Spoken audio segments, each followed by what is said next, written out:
হাইরে ভাই, একটা গান এত বিশ্রী কি করে হয়? সাথে সাথে সেই লেভেলের বাজে এক্সপ্রেশন, ভাবটা নিল জ্যাকুলিন ফার্নান্দেজের মতো, কিন্তু সবকিছু মিলে পুরোটাই যেন ড্রেনের নর্দমা। আবার কেউ লিখেছেন, এমন বাজে ভয়েস নিয়ে মিউজিক ভিডিও করার কিছুই নেই, নেহা কাক্কার হতে যেন না, বেশি হাউকাউ করে সব মাখামাখি করলে ভালোবাসা যা অর্জন করেছিলেন সব যাবে বিফলে। কেউ তো আবার তার গানের থেকে রানু মণ্ডলের গানকেও সুন্দর বলে দাবি করেছেন। সম্প্রতি বাংলাদেশের জনপ্রিয় অভিনেত্রী তাসনিয়া ফারিনের মুক্তি পাওয়া একটি গানের কমেন্ট বক্সে এভাবেই তাকে তুলোধুনা করেছেন নেটিজেনরা। গানটি যে ভক্তদের মন জয় করতে পারেনি তা স্পষ্টই ফুটে উঠেছে এইসব কমেন্টে।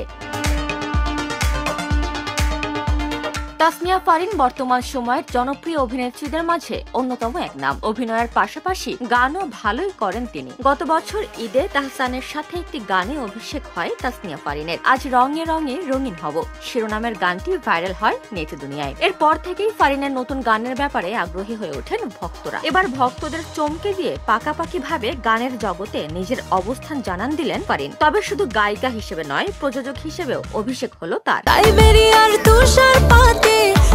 মিউজিক ভিডিওতে ফারিনকে দেখা গেছে নানা রূপে নানা রঙে। কখনো লাল পোশাকে সুইমিং পুলের ধারে খুনসুটিতে মেতেছেন, আবার কখনো সাদা পোশাকে নৃত্যশিল্পীদের সাথে একই তালে কোমর দলিয়েছেন, আবার কখনো কালো রহস্যময় সাজে কিংবা সোনালী জাঁকজমকপূর্ণ পোশাকে আগুনের শিখার মাঝে ছড়িয়েছেন গ্ল্যামার। অন্যদিকে ছোট পর্দার এই অভিনেত্রীর সাবলীল অভিনয় দেখে অভ্যস্ত যেসব দর্শক, তারা রীতিমতো চমকে গেছেন ফারিনের কণ্ঠে গান শুনে।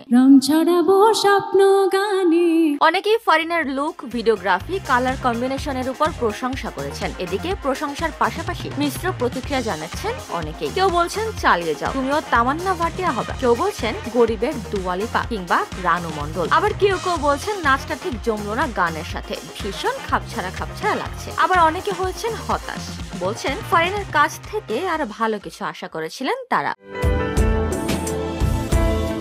উপমা রায়, সোনালী নিউজ, ঢাকা।